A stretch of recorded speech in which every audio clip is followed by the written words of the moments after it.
ꯃꯌꯥꯝꯕꯨ ꯊꯣꯏꯕꯤ ꯀꯩꯁꯥꯝꯅ ꯇꯔꯥꯝꯅ ꯑꯣꯛꯆꯕꯒ ꯂꯣꯏꯅꯅ ꯏꯀꯣꯛꯅꯣꯅ ꯈꯨꯔꯨꯝꯖꯔꯤ꯫ ꯉꯁꯤꯁꯨ ꯃꯍꯧꯁꯥꯒꯨꯝ ꯃꯌꯥꯝꯒꯤꯗꯃꯛꯇ ꯌꯥꯝꯅ ꯅꯨꯡꯉꯥꯏꯔꯕ ꯋꯥꯔꯤ ꯃꯆꯥ ꯑꯃ ꯄꯨꯗꯨꯅ ꯂꯥꯛꯆꯔꯤ꯫ ꯋꯥꯔꯤ ꯑꯁꯤꯕꯨ ꯊꯥꯕꯤꯔꯛꯄꯅ ꯀꯩꯁꯥꯝ ꯄꯤꯌꯥꯔꯤ꯫ ꯍꯧꯖꯤꯛ ꯃꯌꯥꯝꯒꯤ ꯃꯐꯝꯗ ꯋꯥꯔꯤ ꯑꯁꯤ ꯈꯨꯗꯣꯜ ꯇꯝꯖꯔꯤ꯫ ꯃꯌꯥꯝ ꯄꯨꯟꯅ ꯇꯥꯃꯤꯟꯅꯔꯁꯤ꯫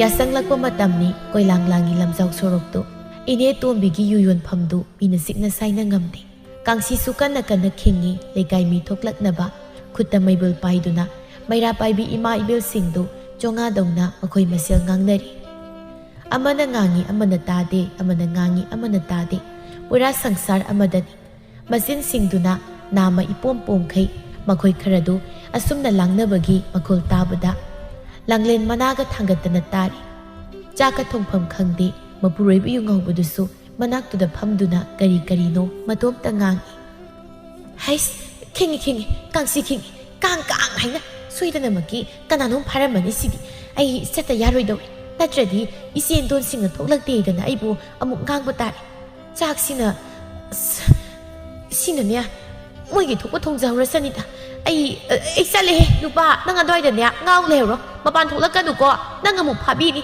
ꯉꯥꯎꯒꯦꯁꯨ ꯌꯨꯝꯗ ꯉꯥꯎꯍꯧꯔꯣꯀꯣ꯫ ꯑꯩ ꯑꯃꯨꯛ ꯇꯨꯁꯤꯟꯕꯗ ꯅꯌꯥꯗꯨ ꯇꯦꯛꯅꯤꯀꯣ ꯁꯛꯇꯥ ꯑꯁꯤꯒ ꯌꯨ ꯌꯣꯟꯕ ꯌꯨ ꯊꯛꯄ ꯊꯤꯡꯅꯤ ꯀꯥꯏ ꯉꯝꯁꯨ ꯉꯝꯂꯣꯏꯗꯕꯗ ꯊꯋꯥꯏꯒ ꯌꯥꯎꯕ ꯁꯥꯔꯤ꯫ ꯃꯋꯥ ꯑꯩꯈꯣꯏꯐꯥꯎ ꯁꯦꯟꯅꯕ ꯉꯝꯗꯕꯤ ꯃꯥꯅ ꯈꯨꯟꯖꯥ ꯀꯌꯥꯕꯨ ꯁꯦꯟꯅꯔꯤꯅꯤ ꯀꯥꯏ ꯑꯣꯏꯁꯨ ꯑꯣꯏꯔꯣꯏꯗꯕ ꯀ꯭ꯋꯥ ꯆꯥꯕꯤ ꯌꯨ ꯊꯛꯄꯤ ꯃꯣꯏꯅ ꯈꯨꯜꯒꯤꯅꯤ ꯀꯥꯏꯅ ꯊꯣꯛꯂꯛꯏꯁꯦ ꯑꯩꯗꯤꯅꯦ ꯃꯤꯠꯁꯤꯌꯣꯀ ꯅꯥꯔꯦ ꯍꯥꯏꯁꯤꯅꯤ꯫ ꯊꯤꯡꯅꯤꯡꯗ꯭ꯔ ꯇꯣ ꯑꯩꯈꯣꯏꯗꯤ ꯊꯛꯇꯣꯔꯦ ꯅꯣꯏ ꯊꯤꯡꯕ ꯉꯝꯕ꯭ꯔꯥ ꯌꯦꯡꯒꯦ꯫ ꯇꯣꯝꯕꯤꯒꯤ ꯌꯨ ꯌꯣꯟꯐꯝꯗ ꯌꯧꯔꯔꯦꯗꯨ ꯂꯥꯡꯂꯦꯟꯗꯣ ꯀꯌꯥꯗꯤ ꯃꯥꯟꯈ꯭ꯔꯦ꯫ ꯉꯥꯛꯇ ꯉꯥꯛꯇꯧꯒ ꯃꯅꯤꯄꯨꯔ ꯏꯃꯥꯁꯤ ꯀꯣꯛꯁꯦꯠꯀ ꯁꯦꯠꯇꯅ ꯃꯩꯅꯝꯒ ꯄꯥꯏꯗꯅ ꯃꯌꯥꯝ ꯃꯔꯛꯇꯨꯗ ꯐꯨꯠ ꯂꯥꯎꯅ ꯂꯤꯠꯁꯤꯟꯗꯨꯅ ꯆꯣꯡꯁꯤꯜꯂꯒ ꯍꯦꯛꯇ ꯉꯥꯡꯒꯦ ꯇꯧꯔꯛꯏ ꯂꯥꯡꯂꯦꯟꯗꯣ꯫ ꯍꯥꯏ ꯇꯣꯝꯕꯤ ꯍꯥꯏꯕꯤ ꯌꯨ ꯌꯣꯟꯕꯤ ꯅꯪꯅ ꯌꯨ ꯌꯣꯟꯗꯅ ꯂꯩꯀꯥꯏꯁꯤ ꯃꯥꯡꯕ ꯇꯥꯔꯦ꯫ ꯀꯌꯥꯔꯛꯅꯣ ꯑꯩꯈꯣꯏꯅ ꯌꯨ ꯌꯣꯟꯕ ꯇꯣꯛꯑꯣꯅ ꯍꯥꯏꯔꯤꯁꯦ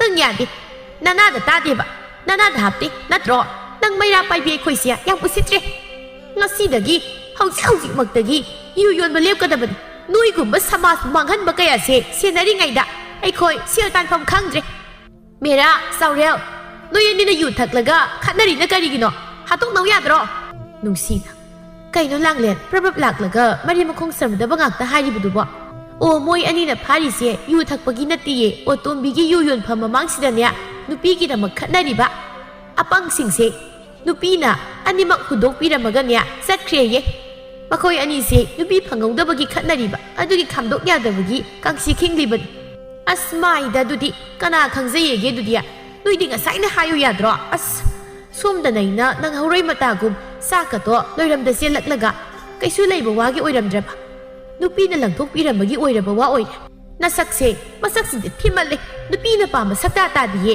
ꯀꯥꯟꯅꯗꯦ ꯀꯨꯝꯍꯩꯗꯨꯝ ꯌꯦꯡꯂꯨꯒꯦ꯫ ꯂꯥꯡꯂꯦꯟ ꯃꯊꯣꯡ ꯃꯔꯝ ꯈꯪꯗ ꯃꯀꯣꯛ ꯃꯔꯨ ꯁꯥꯅꯤꯡꯕꯤꯅꯤ ꯃꯉꯛ ꯈꯖꯤꯛ ꯍꯥꯏꯒꯠꯆꯩ꯫ ꯂꯩꯀꯥꯏꯒꯤ ꯃꯩꯔꯥ ꯄꯥꯏꯕꯤ ꯑꯣꯏꯔꯕꯅꯤ ꯍꯥꯏꯗꯨꯅ ꯂꯣꯏꯔꯦ ꯑꯃꯨꯛ ꯇꯣꯏꯕ ꯂꯩꯀꯥꯏꯒꯤꯅꯤꯕꯨ ꯍꯥꯏꯔꯕꯗꯤ ꯀꯔꯤꯁꯨ ꯇꯧꯕ ꯌꯥꯗꯦ ꯃꯀꯣꯛ ꯍꯦꯛꯇ ꯁꯤꯡ ꯂꯩꯔꯝꯅꯤ꯫ ꯑꯁꯤꯇꯁꯨ ꯅꯠꯇꯦ ꯂꯝꯆꯠ ꯈꯔ ꯃꯣꯇꯛ ꯇꯧꯕ ꯅꯨꯄꯤꯅꯤ ꯃꯣꯏꯒꯨꯝꯕ ꯈꯔꯅ ꯁꯦꯡꯈ꯭ꯔꯕ ꯏꯃꯥ ꯂꯩꯕꯥꯛꯀꯤꯗꯃꯛ ꯀꯠꯊꯣꯛꯆꯔꯤꯕꯤ ꯏꯃꯥꯁꯤꯡꯒꯤ ꯃꯒꯨꯜꯁꯤꯡ ꯊꯩ꯫ ꯃꯊꯪꯒꯤ ꯅꯨꯃꯤꯠꯅꯤ ꯅꯨꯃꯤꯠꯅ ꯀꯔꯣꯡ ꯆꯥꯛ ꯌꯧꯔ ꯐꯥꯎꯕ ꯍꯧꯒꯠꯂꯛꯇꯦ꯫ ꯀꯩꯅꯣ ꯑꯩꯈꯣꯏ ꯏꯃꯨꯡꯁꯤꯗ ꯁꯪꯒꯣꯜ ꯅꯠꯇ꯭ꯔꯒ ꯌꯨꯝꯅ ꯃꯊꯣꯡ ꯃꯔꯝ ꯈꯪꯗ꯭ꯔꯦ ꯇꯧꯔꯤꯁꯦ꯫ ꯂꯩꯔꯤꯕ ꯏꯃꯥꯁꯤꯅ ꯃꯤꯔ ꯍꯤꯡꯆꯥꯕꯤꯔ ꯈꯪꯗꯦ ꯊꯕꯛꯅ ꯃꯔꯣꯜ ꯑꯃ ꯁꯨꯅꯤꯡꯗ꯭ꯔꯤꯕ ꯃꯀꯦꯅ ꯃꯔꯣꯜ ꯑꯃ ꯁꯦꯝꯅꯤꯡꯉꯤꯕ ꯑꯁꯨꯛ ꯌꯥꯝꯅ ꯄꯥꯛꯈ꯭ꯔꯕ ꯁꯨꯃꯥꯡꯁꯦ ꯅꯨꯡꯇꯤꯒꯤ ꯑꯩꯅ ꯋꯥꯏ ꯁꯤꯠ ꯂꯩꯔꯦ ꯎꯈꯤꯗ꯭ꯔꯕꯅꯤ ꯅꯣꯡꯃꯗ ꯅꯨꯄꯤ ꯑꯣꯏꯕꯤꯒꯤ ꯃꯒꯨꯜꯗꯣ꯫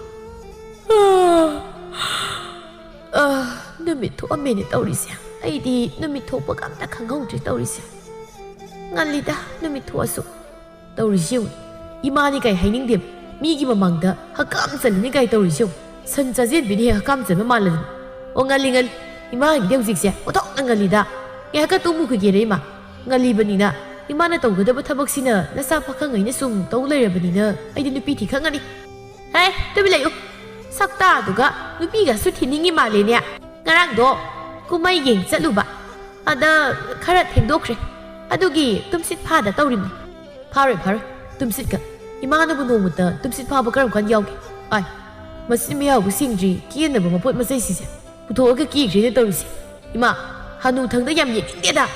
Imong gida bin khang si taw gidi haide no nga lakpaga ke ri taw. Ima dong taw ba kana bu yawgi khulsida. Wa yam ngang no. Ko angang na. Ke jodi kai no. Nane mem sa gi malla bu potpham da. Kari kai no khita saruge. Pokse laminya adugi keri ba. Hikta tajop chat pa ya ba na ti. Iru ludrasu mai na la di yare. Moina khang po na ti. Nungai doi da kumai se. Masin maya bok sing chi. Aduga kari no sarugi. Hangoi ko imagi dubu iru ludana haibi tai ba kai duni ne. Nanak sang ko mi di fajarani. Sakmak na imadi ga hining. Sita sang biak man kai keri ni kai. But lukra biak man. Imagon sinaraga wangang na bangam pontit. Tabaksin. Aigi tabaksin amta loisin ki. Ngehak lairaga mamangang na bangam jingayda mapa amu ayuktuda yu ngarog halai. Mama pa wakal tadabagi masaw ibasu wai haibadu hek thok laredo. Aigi nupi di tawkida ngamito. Aigi nupi mo kanba suwayda laite. Ay layna nupa mo unahawrito. Adusu inemipsagi apat papot pamda. Ay ubada usin na dabaga sarda. Ay na kara nushi na tawibasida ma yam pati ay si. Kara pururadi mayra paibi oibanina ay amuk moigi kanguda haidoga yung kitang takpa pangisi. Pangoy tawnida. Nupi kibaywa natte ko. Kasi kibaywa nata. Ay di pili ay si. Lai thongmay nga tatagi tawbasida amam ngaruga sangi. Amangang nabangam jagasida. Ay ko, ay, helay, nang supalante. Masigi mong sida kayo bagay si, mo'y gimasaoy na po kalido. Imay pa nina iti kay, wakal na maram tadam. Lai ka takoy na mo'y ta. Masigi sakta ti, muti siya, yang do'y sarok pudi, ay nasang zawraki. Saoy na tunguki. Hay, karino sina, mamit ako ba ni sina, paitak, yang amang sangri sina. Nasi sumamalaw da na paroy ko. Ay lauradi, karapagadab. Ay bumuti kay. Ay mo, pasaba, tay bang pa si laite. Ada, may sikitang tibay wani.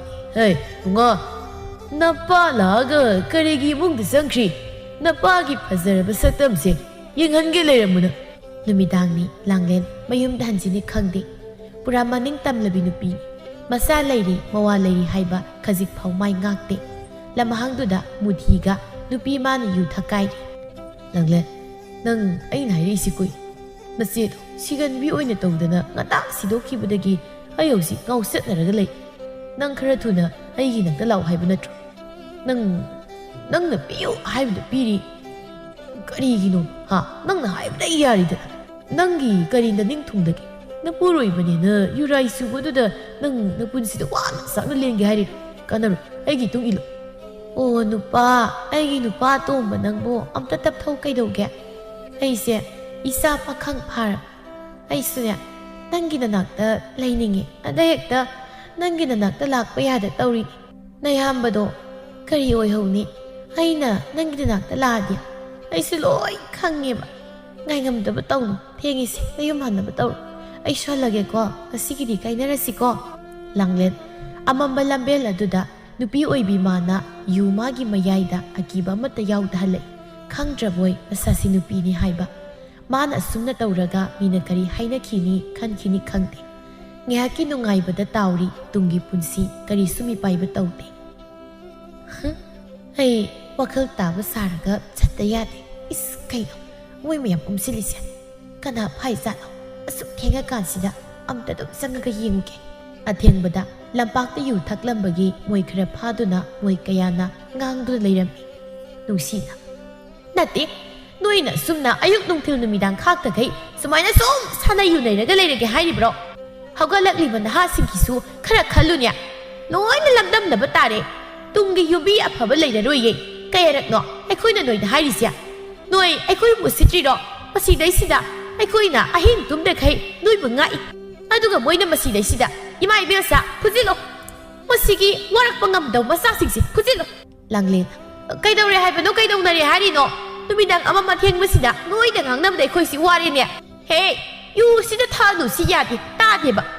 Noi bo ngana lani nga bo wa ngang bada mu manam nam ki jin sia phi sina khumjin ki khara wakhal ta bi sa ke ko ai tom bana hera ini don sa ma mu hoi ta do ina yu thak pudi ting di ai khoi na khak ting ai khoi ting gi di na khoi gi nu pa ma ma ta da sing do adum da ting masa gi nu pa bu ting ba ngam da bu noina khunja sing gi khan ba sari yening de ha ta da sing do adu ha na wakhal ta lo wa yak ta ba ga ai khoi su ta ga ai khoi su thawai gi yu se na throi taw ma ne itaw nai bu sum kai ka na ba indra khang so nayum da irin zen tum so inga kan si da na na ba na khoi nu pa sing do ha na waro na sa phara ga mi waro ai khoi khara wakhal ta ra ga ne ekta sama se wakhal ta ni hai ba leite ko ayo pina la sai ra ka yo ma ka le ni to ri si nai ne itaw chala ri si nu bi sing se ja bi ga ta yang len si da san da ayo shi mathaki halamanda taxi khasi khangdaba makhoi sia phuraga pini akhoi na tum da khai ing shraba kan sita moi bu sena biri ngak piri basia phari ni di haidi is mama ta da hana wara u kai masung pak nai da ba ito sin ya dre la omi nang bo shi bu dan se la se ba ine lang len nang di yaro kan he akhoi su khangi ko ayo kari khangi ba pasi da phina sina kan ge he langlen mayum thalai phang da git lang na pham thai o handi halaidana nongan badagi numit tama makai satpa ya basalur hauji khaktang halakta ngai ima nang sinu pini ko ayami kai ko ima gi lam chase chak pu thorak luk habi rasi nasai na thongjarab ima wakhal ta da bise wa gi ni haidan ai ne ko ngau ima bu sena gadra ipa bu sena gadra hauji ta masu ngau bu ya bagi ngau raga yum da halakta ngai ai ga sidi chaka sa nindre ya da tawini som dai su nang na mu imai pa sa da ngang ai na sil tan da di kana ta ne na pa nan yu ngong ba sia paw na sum na tori sia ima di khajik ngang ba ya tro adui saruk ne kadai ai gi ken na ba khai do ang tu puthoro tumam dai da wakhal khra nu ngai na ba ke thar ga tung ke kadai piro la la la to siur di phajare ni sia manga nu ngai re ni ai gi di mai phajar di yare tum mi ko ai ya karam ima nu sip mamai so yam na naning ba maki yam sem ning ba ima sip masa gi kai su khan de kaya da tu tung ri ni ayuk ni ingli tawraba matam ni lezil thari likla marik kaya su tari yumgi I mathak tu dagi yumburin bi kaya di magi mathau loina khre lezil marak tu da mingrup mairagi manam nan nil marak tu da lemba masu magi no mugi tawpam thokpa thaba ikhang du tawba loiram mana tawtradi kanana tawbi ni jawbana ida hem ai di kana gi mo no bi no khaluraga nangoi leram yare nangsu haipa sidi atom khang ni maktu da amu hangjili kai gi ayuk si lai kai lerage kai hai de be chakini ngasi ko ha okte bo hai do oi se lak ning dang lak na ti nayum sida mo no bi sa do waramani adugi sel tan bi salu si hai gi lak khangabro adudi ga sai hayu adro kada kai de no ba sai asngai ngam de hai du lere posida ta da mangi hoi pulap chamina doi mafam di khara lapi hai aduna ada lere ga subi ado nangmu yum thadok pu yagadro yani phari adudi hayeng tara chang charaga pulap chana bu tawrosi ko adudi isat hayeng thengna rosi ko lemba sak thong ingsu ing asi nan ke kaya ingdabane hangam se ta thungzilage mama du masum tama kai keraga thoglai yam thuba saduna sak to loirabro ainya thabak sa to lei sak top to yom lausi ma hayeng dagi na sa karino kotha laira no thenge ba ai somda mi ngai na horabani natip ayuk sida imana tap ta ge keraga karai sit kai kai thel chala su keman ima se alorabani ko sahi du ga tongthore du ga sanach as ing na maro la be ing mania ngangi he sak su loidor yomagi adoima na top ta sel tan maram ai su hayeng dagi thabak su busalagi madam khradi thabak su phum da leidau mat hayeng dinga ta sirkat sak zaraga hayeng di imana khra sak si thongbi hausi hayau tradi imadi dumidang halakani haloi su khangti satninga ga na satlo satning draga na to adu kyam da saro phau aingonda mo hai ni ro kadai sak yom do ai theng mi ngai na raman karamba imano si nongmata wari watai ma ningthina sanaba yadi imana sumna ngau thok tun leitrabadi nasai se ꯀꯌꯥꯗ ꯅꯨꯡꯉꯥꯏꯅꯤ ꯅꯆꯥ ꯑꯩꯕꯨ ꯅꯤꯡꯊꯤꯅ ꯀꯣꯜꯂꯗꯤ ꯃꯌꯥꯗꯨ ꯈꯤꯒꯠꯂꯤ ꯂꯥꯡꯂꯦꯟ ꯃꯨꯊꯤꯒ ꯄꯨꯟꯗꯨꯅ ꯂꯥꯡꯂꯦꯟ ꯃꯥꯅ ꯃꯨꯊꯤꯕꯨ ꯅꯨꯡꯁꯤꯕ ꯁꯥꯕꯅꯤ ꯁꯦꯜ ꯆꯥꯊꯣꯛꯀꯦ ꯍꯥꯏꯅ ꯃꯇꯝ ꯂꯦꯟꯕ ꯑꯣꯏꯅ ꯉꯥꯎꯈꯤꯕꯅꯤ ꯂꯥꯡꯂꯦꯟꯒꯤ ꯇꯞ ꯇꯥꯈꯩ ꯀꯦꯔꯕ ꯁꯛꯇꯝꯗꯨꯗ ꯃꯨꯊꯤꯅ ꯀꯩꯅꯣꯝ ꯍꯥꯏꯒꯦ ꯀꯩꯅꯣ ꯍꯥꯏꯌꯨ ꯑꯩꯈꯣꯏ ꯂꯦꯝꯕꯗꯣ ꯊꯕꯛ ꯆꯠꯈ꯭ꯔꯅꯤ ꯌꯨꯝꯗ ꯂꯩꯔꯔꯣꯏꯕ ꯑꯗꯨꯅ ꯅꯪ ꯑꯩꯈꯣꯏꯗ ꯂꯥꯛꯄ ꯌꯥꯔꯅꯦꯕ ꯑꯗꯨꯗꯤ ꯌꯥꯝ ꯅꯨꯡꯉꯥꯏꯕ ꯋꯥꯅꯤꯅ ꯑꯗꯣ ꯅꯪꯒꯤ ꯅꯄꯨꯔꯣꯏꯕꯅ ꯀꯃꯥꯏꯅ ꯇꯧꯗꯣꯏꯕ ꯃꯥꯒꯤ ꯋꯥꯕꯨ ꯑꯩ ꯇꯧꯒꯦ ꯅꯪ ꯀꯩꯁꯨ ꯄꯥꯈꯠꯀꯅꯨ ꯑꯁ ꯉꯥꯛꯄ ꯀꯜꯂꯀꯥꯟꯁꯤꯗ ꯏꯃꯥ ꯁꯪꯒꯨ ꯃꯌꯥꯝꯅ ꯑꯩꯕꯨ ꯍꯣꯏꯗꯦ ꯅꯪꯒꯤ ꯅꯥꯛꯇ ꯂꯥꯛꯄꯕꯨ ꯑꯗꯣ ꯁꯤꯜ ꯈꯤꯇ ꯄꯤꯌꯣ ꯑꯩ ꯁꯤꯜ ꯄꯨꯡ ꯇꯠꯂꯦ ꯄꯣꯠ ꯌꯣꯟꯒꯗꯕꯁꯨ ꯅꯪꯒ ꯋꯥꯔꯤ ꯇꯧ ꯂꯩ ꯑꯗꯨꯅ ꯄꯣꯠ ꯌꯣꯟꯗꯕꯅꯤꯅ ꯁꯦꯜ ꯐꯪꯗ꯭ꯔꯤ ꯀꯦꯅꯕ ꯄꯣꯠꯁꯨ ꯂꯣꯏꯔꯦ ꯄꯤꯊꯣꯛꯀꯦ ꯁꯦꯜꯕꯨ ꯀꯌꯥꯅꯣ ꯑꯩꯕꯨ ꯅꯪꯅ ꯄꯤꯌꯨ ꯍꯥꯏꯔꯤꯈꯩ ꯑꯗꯨꯝ ꯄꯤꯔꯃꯛꯇꯨꯗ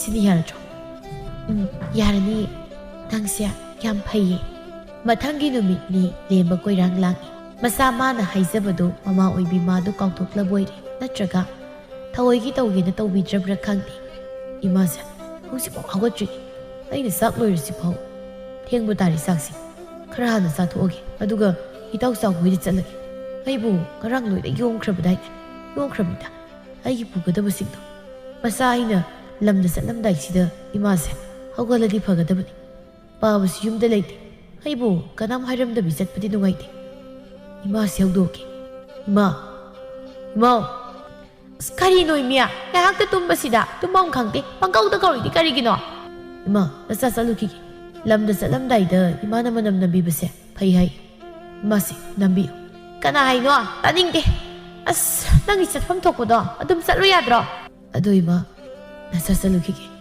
ꯆꯥꯛ ꯂꯣꯏꯗꯨꯅ ꯊꯅꯝꯃꯕꯅꯤ ꯏꯔꯦꯟꯖꯟ ꯆꯥꯊꯣꯛ ꯏꯃꯥ ꯄꯥꯕꯒ ꯈꯠꯅ ꯆꯩꯅꯒꯅꯨꯀꯣ ꯅꯤꯡꯊꯤꯅ ꯂꯩꯔꯝ ꯀꯣ ꯑꯗꯨꯒ ꯏꯃꯥꯒꯤ ꯃꯤꯅ ꯈꯪꯂꯔꯣꯏꯅ ꯇꯧꯕ ꯅꯉꯣꯟꯗ ꯇꯧꯗꯣ ꯊꯥꯗꯣꯛꯑꯝꯃꯨꯀꯣ ꯅꯆꯥ ꯆꯠꯂꯨꯈꯤꯒꯦ ꯂꯦꯝꯕ ꯋꯥꯈꯜ ꯅꯨꯡꯉꯥꯏꯇ ꯆꯥꯎꯕ ꯍꯣꯏꯗ ꯂꯥꯛꯏ ꯏꯇꯥꯎ ꯌꯥꯝ ꯉꯜꯂꯤꯀꯣ ꯅꯪꯕꯨ ꯆꯥꯛꯀ ꯆꯥꯔꯛꯇ꯭ꯔꯗꯤ ꯁꯤꯗ ꯆꯥꯈꯤꯁꯦ ꯆꯥꯔꯛꯑꯦ ꯑꯩꯗꯤ ꯅꯪ ꯆꯥꯔꯣ ꯑꯩ ꯁꯤꯗ ꯉꯥꯏꯒꯦ ꯍꯩꯃ ꯆꯨꯝꯃꯤꯅꯤ ꯑꯩꯈꯣꯏ ꯏꯇꯥꯎꯗꯤ ꯊꯕꯛ ꯌꯥꯝ ꯐꯕꯅꯤ ꯑꯩꯒꯨꯝꯕ ꯅꯠꯇꯦꯕ ꯑꯗꯣ ꯏꯃꯨꯡꯗ ꯂꯩꯌꯨ ꯂꯥꯛꯑꯣ ꯆꯥꯎꯕꯒꯤ ꯃꯃꯥ ꯑꯁꯪꯕꯤ ꯆꯥꯛ ꯄꯨꯈꯝꯗꯨ ꯄꯥꯏꯗꯨꯅ ꯑꯁꯥꯕꯗꯨ ꯀꯥꯝꯗꯨꯅ ꯃꯆꯥꯗꯤ ꯏꯟꯕꯤꯔꯤ ꯅꯦꯅꯥ ꯇꯥꯅ ꯉꯥꯏꯍꯥꯛꯇ ꯐꯝꯂꯒ ꯆꯥꯛꯁꯦ ꯆꯥꯕ ꯌꯥꯕꯅꯤ ꯂꯦꯝꯕ ꯌꯦꯡꯉꯨꯇꯨ ꯅꯇꯥꯎꯁꯦ ꯀꯣꯏꯆꯦꯜꯅ ꯆꯦꯜꯂꯒ ꯏꯃꯥꯅ ꯆꯥꯛ ꯏꯜꯂꯤꯁꯦ ꯑꯉꯥꯡ ꯃꯆꯥꯗꯧꯅ ꯄꯥꯈꯪ ꯐꯥꯔꯕ ꯃꯥꯅꯅꯦ ꯌꯥꯍꯧꯁꯤꯅ ꯊꯦꯡꯅ ꯍꯧꯒꯠꯂꯦ ꯑꯗꯨꯒꯅꯦ ꯅꯪꯉꯔꯣꯏꯅ ꯇꯧꯔꯤꯁꯤꯅꯤ ꯁꯦ ꯈꯔ ꯆꯥꯁꯤꯜꯂꯨ ꯂꯝꯁꯥꯡ ꯆꯠꯇꯣꯏꯅꯤꯅꯅꯦ ꯅꯁꯥꯗꯣ ꯋꯥꯅꯦꯕ ꯏꯃꯥ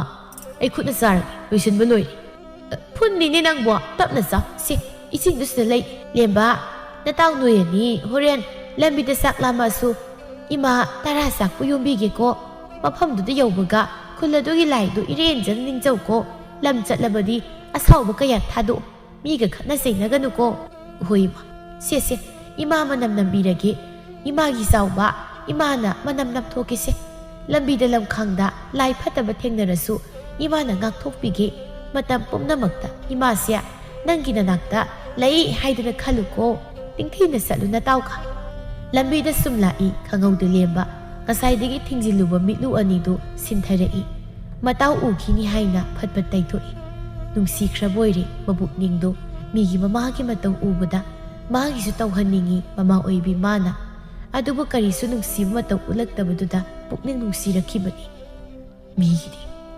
ꯃꯃꯥꯅ ꯃꯆꯥꯁꯤꯡꯕꯨ ꯀꯌꯥꯗ ꯅꯨꯡꯁꯤꯕ ꯑꯩꯒꯤꯗꯤ ꯏꯃꯥꯅ ꯃꯆꯥꯏꯕꯨ ꯅꯨꯡꯁꯤꯕ ꯈꯪꯗ꯭ꯔꯕꯣꯏꯔꯦ ꯀꯜꯂꯛꯆꯩꯀꯣ ꯃꯤꯒꯤ ꯃꯃꯥ ꯎꯕꯗ ꯀꯩꯗꯧꯔꯒꯦꯗꯣ ꯀꯩꯁꯨ ꯇꯧꯗꯦꯗ ꯃꯆꯥ ꯑꯣꯏꯕ ꯃꯥꯅ ꯌꯨꯝꯗ ꯂꯩꯇꯕꯗꯒꯤ ꯃꯅꯤꯡ ꯇꯝꯕ ꯍꯧꯔꯛꯏ ꯂꯣꯏꯔꯦ ꯑꯃꯨꯛ ꯇꯣꯏꯕ ꯂꯥꯡꯂꯦꯟ ꯍꯔꯥꯎ ꯃꯊꯣꯏ ꯀꯥꯈ꯭ꯔꯦ ꯅꯨꯃꯤꯗꯥꯡꯅꯤ ꯂꯥꯡꯂꯦꯟꯅ ꯍꯥꯎꯈ꯭ꯔꯦ ꯏꯟꯁꯥꯡꯁꯦ ꯏꯇꯣꯝꯇ ꯆꯥ ꯇꯧꯔꯤꯔꯥ ꯈꯪꯗꯦ ꯆꯥꯛꯁꯦ ꯇꯣꯛꯑꯕꯅꯤꯅ ꯑꯩ ꯇꯨꯝꯃꯨꯔꯒꯦ ꯆꯥꯕꯒꯤ ꯀꯣꯜꯂꯤꯛꯁꯤꯅ ꯀꯃꯥꯏꯅ ꯇꯧꯕ ꯍꯣꯏꯗ ꯂꯣꯏꯁꯤꯟꯗꯕꯤ ꯊꯅꯝꯒꯦ ꯍꯌꯦꯡ ꯀꯣꯛ ꯂꯣꯏꯁꯤꯜꯂꯒ ꯂꯣꯏꯔꯦ ꯀꯩꯅꯣ ꯇꯨꯝꯅꯤꯡꯉꯀꯥꯟꯁꯤꯗ ꯅꯨꯄꯤ ꯊꯣꯡꯁꯤꯌꯥꯡ ꯑꯁ ꯃꯤꯅ ꯅꯨꯡꯉꯥꯏꯔꯀꯥꯟꯁꯤꯗꯅꯦ ꯉꯝꯃꯔꯣꯏ ꯑꯩ ꯊꯣꯡ ꯍꯥꯡꯗꯣꯛꯄꯒ ꯃꯪꯒꯣꯜꯗꯨꯗ ꯇꯨꯝꯃꯨ ꯊꯣꯛꯂꯛꯇ꯭ꯔꯤꯕ꯭ꯔꯣ ꯅꯪ ꯊꯣꯛꯂꯛꯑꯦ ꯀꯔꯤꯅꯣ ꯈꯪꯗꯦ ꯊꯦꯡꯉꯀꯥꯟꯁꯤ ꯍꯜꯂꯤ ꯑꯗꯨꯒ ꯀꯣꯏ ꯂꯥꯎ ꯂꯥꯎꯏꯗꯨꯕꯨ ꯀꯔꯤꯒꯤꯅꯣ ꯑꯩ ꯆꯥꯛ ꯂꯥꯝ ꯑꯩꯒꯤ ꯆꯥꯛꯇꯨ ꯄꯨꯊꯣꯔꯛ Karino saksang gasna suyam sakhairi si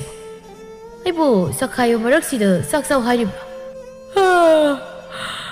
Marai mara tawra duba tumning mana ngaurakan sida sakhai gira sakhai roi gira kok saru nan khai dum sari dum kasina mu marai mara tawra nu tumning mana ngauri isinga to kalaga thau kaura nu ko aise nangna tawri khudingi yagani khan ha thuna mak kolu khakse phenguso aduga sakhai ri basagum sanai singse loisilu imung si mung man sangol mal aini yu khra ngau basida yarni matagum aduga ai nangi pau yam na tai ko kari pau tai bandang nupa yu tap ta khai ngau raga khana ba haunu da kana na mu higai wa hai rei no nasidi ai gi thamoi se yam chai yam pin ai imana ba sing pun mangam tri nang mi ni yam hai nei ai adu nu ngai nasak ina thiri mathak tu da tap ta gai ke raga kera su pazara ba sak tu da nang ko nang kana na hai no ta ning de da nupa se sak si sa hau ai tum ni nge tumurage mai sibu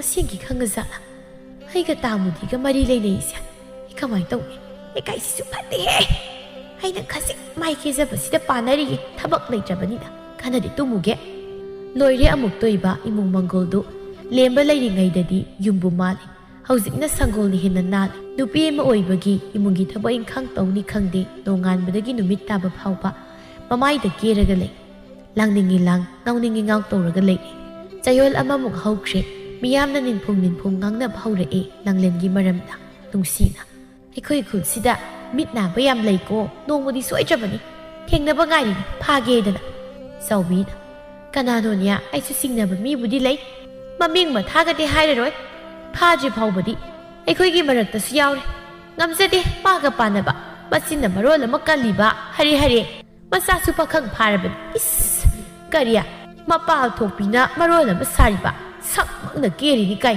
haudong amubada hamuk taibek man khai nupi mu oiraga nupi gi thabak su tawni khangdabido mamai tani naningi si hanadi mayumdo masa nupa leiri kandadi khari yum malam male hauzikti noire amuk toiba masa nupa leitabadagi imungdo yang haidre o ai wakhal tare nangna haise chit chit phawdokpani ko amuk leijaram sane aseng bai babu taning tas nu kai dauge kiri rona ki baina te da nangsu saroi dum sabing ngang bani mi khana ba lemdi ikai ye magon sinaba masak tu tiri matik macin yam kan bani mamai da ni mana nali se hare yam ngami ma amuk tang dinya ngai du leirab yu ngau ba mi bu tan gai gadra masa leirabi mau kayana nupa koi babu thingadra khangde da isi be ma war kita suwa khalsia tamina ba yabani ba tawrisi matam khra haukre langlenga mapuroi baga khatnari kan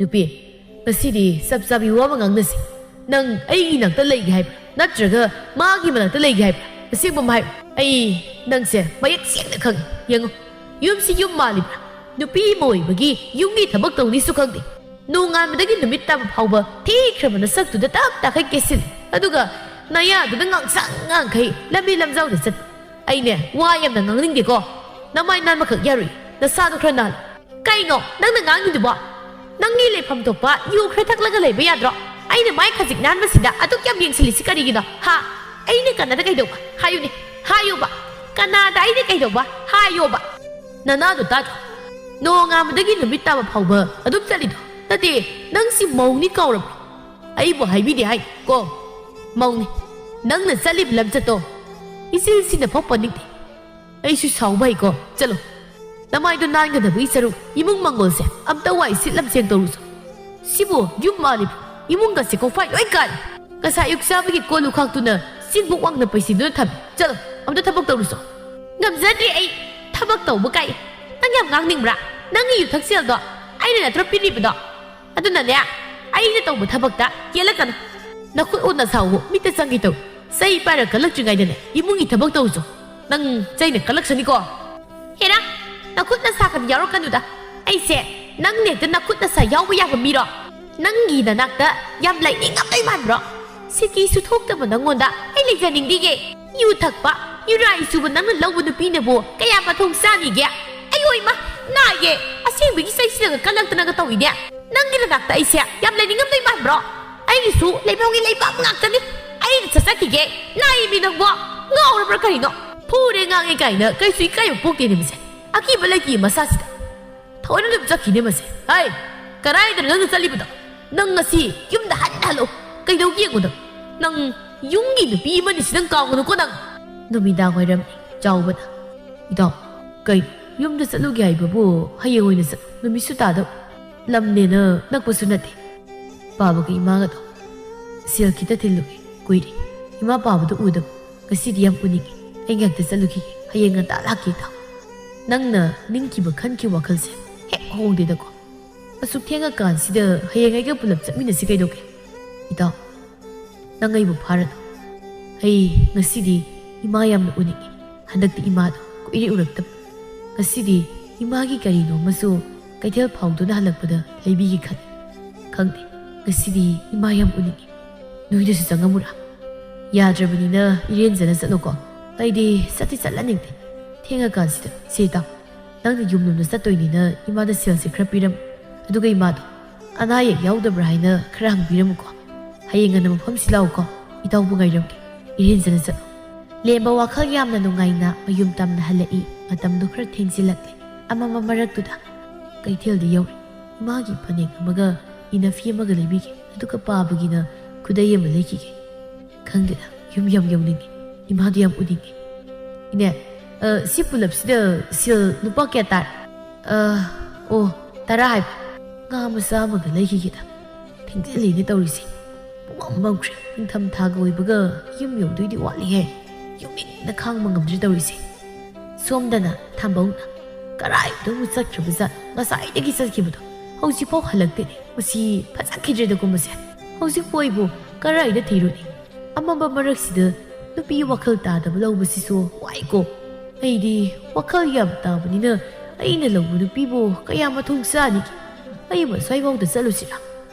ꯂꯝꯄꯥꯛ ꯑꯗꯨꯗ ꯅꯨꯄꯤ ꯃꯥꯅ ꯅꯨꯄꯥꯒꯨꯝꯅ U ꯊꯛꯇꯨꯅ ꯃꯨꯊꯤꯒ ꯉꯥꯎꯃꯤꯟꯅꯗꯨꯅ ꯂꯩ ꯅꯨꯄꯥ ꯁꯦ ꯊꯛꯆꯤꯜꯂꯣ ꯁꯤ ꯊꯛꯄ ꯂꯣꯏꯔꯒ ꯑꯩ ꯅꯪꯒꯤ ꯃꯇꯨꯡ ꯏꯟꯅꯔꯗꯣꯏꯅꯤ ꯉꯁꯤꯗꯤ ꯏꯁꯥꯅ ꯌꯥꯗ ꯑꯩꯒꯤ ꯅꯨꯄꯥꯗꯣ ꯑꯩ ꯄꯥꯝꯗ꯭ꯔꯦ ꯑꯩ ꯏꯅꯤꯡ ꯇꯧꯕ ꯄꯥꯝꯃꯤ ꯃꯥ ꯌꯥꯝ ꯉꯥꯡꯉꯤ ꯍꯟꯗꯛꯇꯤ ꯑꯗꯨꯅ ꯑꯩ ꯅꯪꯒꯤ ꯅꯅꯥꯛꯇ ꯑꯣꯏꯅ ꯂꯩꯅꯤꯡꯉꯤ ꯁꯦ ꯊꯛꯆꯤꯜ ꯊꯛꯀꯥꯏꯌꯨ ꯉꯁꯤꯗꯤ ꯑꯩ ꯋꯥꯈꯜ ꯌꯥꯝ ꯅꯨꯡꯉꯥꯏ ꯆꯥꯅꯕꯤ ꯅꯪꯅ ꯑꯩꯒꯤ ꯇꯨꯡ ꯏꯟꯅꯔꯛꯀꯅꯤ ꯍꯥꯏꯅ ꯍꯥꯏꯔꯛꯄꯁꯦ ꯊꯃꯣꯏꯒꯤ ꯋꯥꯈꯜꯒꯁꯤ ꯏꯅꯧ ꯅꯧꯊꯣꯛꯄꯩ ꯋꯥꯅꯤꯗ ꯁꯦ ꯊꯛꯀꯥꯏꯌꯨ ꯑꯩꯅ ꯌꯥꯏ ꯑꯗꯣ ꯌꯥꯝꯗꯤ ꯍꯦꯟꯖꯤꯜꯂꯨ ꯅꯪ ꯑꯩꯈꯣꯏ ꯌꯨꯝꯐꯥꯎ ꯑꯩ ꯅꯪ ꯄꯣꯔꯒ ꯆꯠꯄ ꯉꯝꯃꯣꯏ ꯊꯛꯀꯥꯏ ꯅꯨꯄꯤꯕꯨ ꯑꯗꯨꯛ ꯍꯟꯊꯅ ꯌꯦꯡ ꯅꯨꯄꯤꯅ ꯌꯨ ꯊꯛꯄ ꯌꯥꯗꯦ ꯀꯥꯏꯅ ꯀꯅꯥꯅ ꯊꯤꯡꯒꯦ ꯊꯛꯅꯤꯡꯉꯤ ꯊꯛꯅꯤ ꯉꯥꯎꯅꯤꯡꯉꯤ ꯉꯥꯎꯅꯤ ꯅꯨꯄꯥ ꯃꯝꯗꯤ ꯃꯝꯃꯦ ꯏꯕꯥꯅꯤ ꯂꯩꯔꯛꯏꯁꯦ ꯃꯤ ꯑꯃꯨꯛ ꯎꯈꯤꯗꯅꯀꯣ ꯑꯁ ꯅꯨꯄꯥ ꯃꯥꯟꯗꯦ ꯑꯗꯨꯒꯤ ꯋꯥꯕꯨ ꯑꯩꯁꯦ ꯂꯪꯂꯩꯅꯤ ꯀꯩꯗꯧꯒꯦ ꯑꯩ ꯇꯧꯒꯦ ꯅꯪ ꯀꯔꯤꯁꯨ ꯀꯤꯔꯨꯅꯨ ꯑꯩ ꯂꯩꯅꯤ ꯅꯨꯄꯥ ꯅꯪꯕꯨ ꯑꯣ ꯅꯨꯄꯥ ꯑꯇꯣꯝꯕ ꯋꯥꯈꯜꯁꯤ ꯌꯥꯝ ꯅꯨꯡꯉꯥꯏꯗ ꯑꯩ ꯅꯨꯄꯥ ꯑꯍꯜ ꯐꯪꯉꯤ ꯈꯟꯅꯔꯝꯃꯤ ꯑꯗꯣ ꯅꯪꯒꯤ ꯃꯇꯨꯡ ꯏꯟꯅꯔꯛꯂꯒ ꯑꯩꯕꯨ ꯌꯨꯝꯒꯤ ꯊꯕꯛ ꯇꯧꯗꯤ ꯍꯥꯏꯔꯛꯀꯅꯨꯀꯣ ꯑꯩꯅ ꯄꯥꯝꯃꯤꯁꯦ ꯃꯥꯏ ꯀꯦꯕ ꯑꯗꯨꯒ ꯉꯥꯎꯊꯣꯛꯄ ꯁꯤꯗꯩ ꯍꯦꯟꯕ ꯀꯔꯤꯁꯨ ꯑꯩ ꯄꯥꯝꯗꯦ ꯅꯪ ꯅꯨꯡꯉꯥꯏꯅ ꯊꯝꯗꯣꯏꯅꯦ ꯑꯗꯣ ꯅꯪꯁꯤ ꯀꯦꯔꯒ ꯂꯩꯕꯅ ꯍꯦꯟꯅ ꯐꯖꯩ ꯅꯪꯒꯤ ꯌꯦꯛꯁꯤꯟ ꯇꯩꯁꯤꯟꯕ ꯅꯁꯛ ꯑꯁꯤꯗꯅꯤ ꯑꯩꯅ ꯉꯥꯎꯔꯤꯁꯦ ꯅꯪꯉꯣꯟꯗ ꯁꯦꯜ ꯊꯥꯗꯕꯗ ꯑꯩ ꯄꯥꯝꯃꯨꯗꯦ ꯅꯨꯡꯁꯤꯅ ꯏꯁꯤꯌꯥ ꯑꯥꯗꯒꯤ ꯂꯝꯄꯥꯛꯀꯤ ꯃꯁꯤꯡꯗ ꯂꯩꯔꯤꯁꯤ ꯃꯤ ꯅꯠꯇ꯭ꯔꯣ ꯃꯣꯏꯁꯦ ꯀꯩꯅꯣꯝ ꯇꯧ ꯃꯥꯜꯂꯤ ꯑꯩꯈꯣই ꯆꯪꯉꯨꯁꯤꯔꯥ ꯆꯥꯎꯕꯤꯅ ꯍꯣꯏ ꯆꯪꯉꯨꯁꯤ ꯃꯌꯥꯝ ꯃꯩꯅꯝꯗꯣ ꯏꯔꯦꯟꯖꯅ ꯄꯥꯏꯌꯨꯀꯣ ꯀꯅꯥꯅꯣ ꯌꯦꯡꯁꯤ ꯑꯥꯗ ꯂꯩꯔꯤꯁꯤ ꯍꯩꯃ ꯁꯤꯗꯤ ꯂꯥꯡꯂꯦꯟ ꯅꯠꯇ꯭ꯔꯣ ꯂꯥꯡꯂꯦꯟ ꯅꯪꯗꯤ ꯃꯐꯝꯁꯤꯗ ꯑꯗꯨꯁꯨ ꯅꯨꯄꯥꯁꯤꯒ ꯏꯆꯦ ꯃꯌꯥꯝ ꯅꯣꯏ ꯑꯣꯏꯔꯦ ꯑꯩꯁꯤ ꯁꯨꯝ ꯁꯤꯗ ꯋꯥꯈꯜ ꯅꯨꯡꯉꯥꯏꯇꯦꯗꯅ ꯋꯥꯈꯜ ꯅꯨꯡꯉꯥꯏꯅꯕ ꯇꯧꯔꯝꯕꯅꯤꯗ ꯃꯅꯝꯁꯤꯗꯤ ꯅꯨꯄꯤ ꯃꯥꯅ ꯌꯨꯡꯒ ꯊꯛꯏ ꯃꯥꯜꯂꯦ ꯇꯧꯔꯤꯁꯤ ꯍꯔꯦ ꯊꯣꯛ ꯉꯝꯃꯦꯗ ꯅꯨꯄꯤ ꯃꯥꯅ ꯃꯌꯥꯝ ꯀꯩꯗꯧꯔꯤ ꯅꯨꯄꯥꯁꯤ ꯀꯅꯥꯅꯣ ꯌꯦꯡꯉꯨ ꯑꯣ ꯑꯩꯈꯣꯏꯅ ꯆꯤꯡꯅꯕꯗꯨ ꯆꯨꯝꯃꯦꯅ ꯁꯤꯗꯤ ꯑꯩꯈꯣꯏꯅ ꯁꯣꯝꯗ ꯀꯟꯅ ꯊꯤꯡꯂꯤ ꯃꯌꯥꯝ ꯃꯤ ꯀꯧꯊꯣꯛꯑꯣ ꯀꯪꯁꯤ ꯈꯤꯉꯣ ꯃꯌꯥꯝ ꯀꯩꯅꯣ ꯇꯧꯕꯤꯔꯤꯁꯤꯕꯣ ꯑꯩꯈꯣꯏꯗꯤ isam samna sum ngehak nungai ba khaktani. Hey, namai dang naning mi nupi nang na chatpali chatpo ai koi na khanglaroi sini ne ha. Nang mu phage gai dai sia kayam di yam ya. Kasidi nang ni numi suri dana is nupi mana amma marak sida atheng basida nupa siga sanai yu nei dana leiba. Noi gu ba nupi kaya se leirak pada samasi manglabane. Nupa ngang na bangang dringai sida nupi mu yausilak. Thambau mana thangatuna tai. Kang si kingini. Kang haiduna kana parza ngasinam. Teka isisu ai dawna yuda ngawba ngakta leiramat. Ai dubu se leitabagi wakal tab. Ai su takti takningi. Ais sumaina kang si kingadi ai ginupido. Makok thang yekta yauram. Masoi yauram. Ai na ngasai dagi ma halakte ngai ise. Masoi leiramani ba. Ai moina kang si kingi sigi manaksida ai chatlag kanate. Lemba mana lakpa lambiduda irang langbaduda. Ina torisina. Lamba kasida mina koirang langisida. Ibu sangusira. Oida kaido wege. Kaido wayawbado na ita yege. Nungsina. Ai. Nupa sina. Nupi sigi makudang kasi paye. Kiyang nga mewani. Ai. Nupi si mapuroi ba masala rabani niya. Asiku mamawang matawsi. Yang ay deda maya. Kani yang igya. Nupa siga nupi siga. Kaya kasi. Langlen amadi muthi. Moy mayam na purami. Langlen yung ngawbahan doon. Mayam, ang tangay ko. Ay mo kay nakatpino. Ay siya, isa iwanay na pinupini. Ay suwek, lansya. Mayam, ay ko ini bu, kay nakatpino. Mau pubino. Kay natamo tinangay to. Ay si Mau ni, Mau. Ay di, nanguna sumatamlin man. Ay ngam. Nung sina. Biyama, nang siya huzik na Mau ni kanglak para. Kanaroy, suweraga kanglak pa di. Kari yung ligi mayam. Asi ko matabak siya. Long na nagpatari. Angangsingda aduna yate khangansi kadai pinat parengdo pugna isi don apang binanaw ni kanduna amuk tadingak piyo tambau kana kay darugi mayam langis kana no kanya katuise kay marang bi tang mataw karab na ay no ni sibu asumra sibu ay gidupidro napa ay bomta nang nagkaya kalanbi ka no ay nagkakay na magamluye si ay lalino pa ay nahidra sito ka nihay kani sari hausiki ay kayo hay nang napamba mga gimunang tanungay na layro ay kasyuhay ni nga late amang bateng mo na lamlan ba kanagalay minarang binang budi ay ginupi ni hayba ay ngamoy tanjado na lemba maso sang silai tarum lima tawado ubada ang agpa amadi nungay tabi ikay bupawi Ima, ngasi ay naurisibu. Kari, ima na tarumisibu kay. Ima gilepa, ima lahat. Si, ima, itsama ni nung siye. Solakan. Ima, nang ay nung solakan. Ima nang tamuuning mo nang hawag na halaglaga. Kasi, ima na nasaygi ipam na uli masibu kari. Nasakaram ng kanguhay mo. Ngasi ay naurisi. Kari saktam. Ima na nasada uli masaktam sibu. Pagileba, la, yung dalasin. Maning tambi pami na masi, maning tamjarsan. Asida tuwag na bahay na masala rabi mana kahit na ahin mamawag na mamay naning magni. Lao, ipamang tagi. Ay imadi, mamay kagtang nami uram na ba? Tamoy na, amot pi. Patsadong si kang nami uram na ba? Kudang si Pairo, lao, iba isa, yung nasakrasi. Lemba, mana pairak pa mamagi paneng ina pido laymay na pop lang na taday aduga mapagi kudang paido na mamadahan na yenglam da satki. Makoy ta! Imagi lemba, imalale, ipamatong manaw tao na roy. Tuyay buwaraw na bro, namahay ko na sao na bro, ay lale. Karigi, itom talang tungto na satki ba no? Ay, noy tanong panghamloy eh. Kaya nungay mapamlo pa na, itsahay puro'y magimig sa tiyan leta ko. Kautong nure ay si Mau ni Hayba. Kaya ay Mau magtagang piyo. Atong manaw ay asigo matamag si ay tao na roy eh. Yare, hawsi takap sila o sinarakan. Nupa nang nupisi po doon sa sakro. Taning de. Lao nupi, patong pa rin. Nungay ready. Muti langlen po doon sa satki. Langlen kap na patong inaki upay late. Maumana nupiti ba nupada irang tauning lubagini. Patangge ayuk ni lema ising sokwalay. Ada miwayam na ngang zaning bi makoy kra wari tawi. Sawi na ay di nungay. ꯈꯤꯗ꯭ꯔꯦꯗ ꯏꯕꯨꯡ ꯑꯂꯦꯝꯕꯒꯤ ꯈꯟꯕꯗ ꯑꯉꯥꯡꯁꯤꯅ ꯀꯌꯥꯗ ꯐꯔꯤꯕ ꯑꯗꯨꯒ ꯃꯥꯒꯤ ꯂꯤꯆꯠꯇꯤ ꯀꯤꯍꯦ ꯑꯉꯥꯡꯁꯦ ꯃꯃꯥꯗꯨꯅ ꯃꯥꯡꯍꯜꯂꯕꯅꯤ ꯋꯥꯈꯜ ꯇꯥꯈ꯭ꯔꯕ ꯑꯉꯥꯡꯅꯤ ꯃꯧ ꯃꯥꯅ ꯑꯔꯣꯟꯕ ꯅꯨꯄꯥꯒ ꯃꯔꯤ ꯂꯩꯅꯕ ꯍꯧꯖꯤꯛꯇꯤ ꯀꯔꯤ ꯁꯥꯔꯦ ꯇꯣꯝꯕꯤꯅ ꯌꯥꯔꯣꯏꯌꯦ ꯑꯍꯜ ꯊꯪꯗ ꯃꯃꯥꯏꯗꯣ ꯌꯥꯝ ꯅꯥꯅꯤꯡꯉꯤ ꯍꯣꯏꯅꯦ ꯅꯨꯄꯤ ꯍꯥꯏꯁꯤꯗꯤ ꯀꯦꯒꯗꯕꯅꯤ ꯑꯗꯨꯕꯨ ꯃꯥꯏꯗꯨꯗꯤ ꯈꯔ ꯍꯦꯟꯖꯤꯟꯈ꯭ꯔꯦ ꯂꯩꯁꯥꯕꯤ ꯁꯥꯗꯅ ꯀꯦꯔꯕꯅꯤꯅ ꯑꯗꯨꯝ ꯅꯨꯄꯥꯅ ꯄꯥꯝꯕ ꯇꯥꯕꯅꯤ ꯃꯆꯥ ꯃꯋꯥꯕꯨ ꯅꯨꯡꯁꯤꯕ ꯈꯪꯗꯕꯤ ꯅꯨꯄꯤꯅꯤ ꯉꯔꯥꯡꯗꯤ ꯂꯣꯏꯅ ꯑꯃꯨꯛꯇꯣꯏꯕ ꯀꯨꯝꯍꯩ ꯑꯃꯅꯤ ꯇꯥꯔꯤꯁꯤ ꯅꯨꯃꯤꯗꯥꯡꯗꯨꯗꯅꯦ ꯀꯔꯤꯕꯨ ꯇꯧꯔꯤꯅꯣ ꯈꯪꯗꯦ ꯑꯁ ꯅꯨꯄꯤ ꯃꯥꯅ ꯌꯨꯒ ꯉꯥꯎ ꯂꯩꯔꯝꯃꯦ ꯑꯗꯨꯁꯨ ꯅꯨꯄꯥꯗꯨꯒ ꯃꯥꯗꯤ ꯅꯍꯥꯟꯈꯩ ꯅꯨꯄꯥꯗꯨꯗꯒꯤ ꯆꯥꯊꯣꯛꯏ ꯑꯣꯏꯔꯦ ꯏꯆꯦ ꯃꯃꯥ ꯑꯣꯏꯕꯤꯁꯤꯡꯅ ꯌꯨꯝ ꯅꯤꯡꯊꯤꯅ ꯄꯨꯔꯕꯗꯤ ꯏꯃꯨꯡ ꯀꯥꯏꯗꯦ ꯃꯆꯥ ꯃꯋꯥꯕꯨ ꯋꯥꯡꯅ ꯊꯥꯡꯒꯠꯂꯤ ꯃꯗꯣ ꯃꯃꯥ ꯑꯣꯏꯕꯤ ꯅꯨꯄꯤ ꯑꯣꯏꯕꯤꯅ ꯋꯥꯈꯜ ꯇꯥꯗ꯭ꯔꯕꯗꯤ ꯏꯃꯨꯡ ꯃꯥꯡꯉꯦꯗꯣ ꯑꯩꯗꯤ ꯉꯔꯥꯡꯗꯣ